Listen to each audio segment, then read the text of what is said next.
tic-tac. L'œuvre de ce collectif interpelle des œuvres mobiles qui prennent vie grâce à des mécanismes d'horloge et à ce technicien russe. Kinetic sculpture, music box.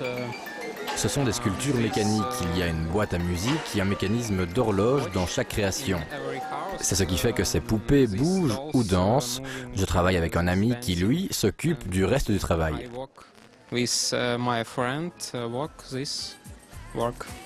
Plus loin, une autre scène étonne. Une œuvre éphémère et hors du temps, étrange, où les auteurs font partie intégrante de l'œuvre.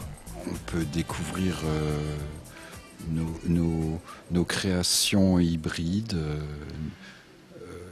un petit monde qu'on a essayé de recréer, un peu étrange, un peu inquiétant, un petit peu intemporel aussi par rapport aux objets, par rapport aux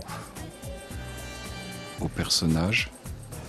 Une installation primée lors du concours organisé par le Salon. Tout comme dans un tout autre registre, cette œuvre d'un habitant de Libin. Il s'est découvert une vocation tardive et expose pour la toute première fois. J'ai choisi la province parce que je pense que c'est une initiative tout à fait passionnante. Et il se fait que le jury m'a décerné 2 prix, à ma grande surprise. C'est-à-dire que pour une première exposition, ça m'encourage certainement et ça fait plaisir évidemment. Autre technique encore ici, non, il ne s'agit pas de gravure mais de peinture sur pierre par la technique de l'aérographe. Le support, un livre sculpté par l'artiste ardennais Guy Deltour. Ce peintre lui donne alors une dimension supplémentaire.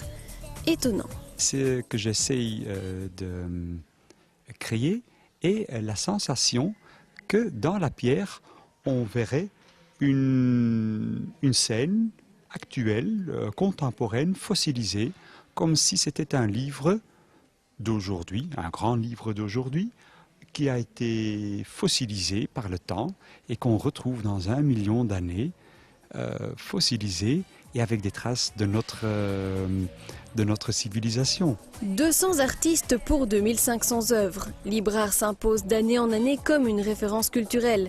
Des allées où chacun peut également faire son marché, une belle vitrine pour ces artistes qui espèrent bien se séparer de quelques-unes de leurs créations.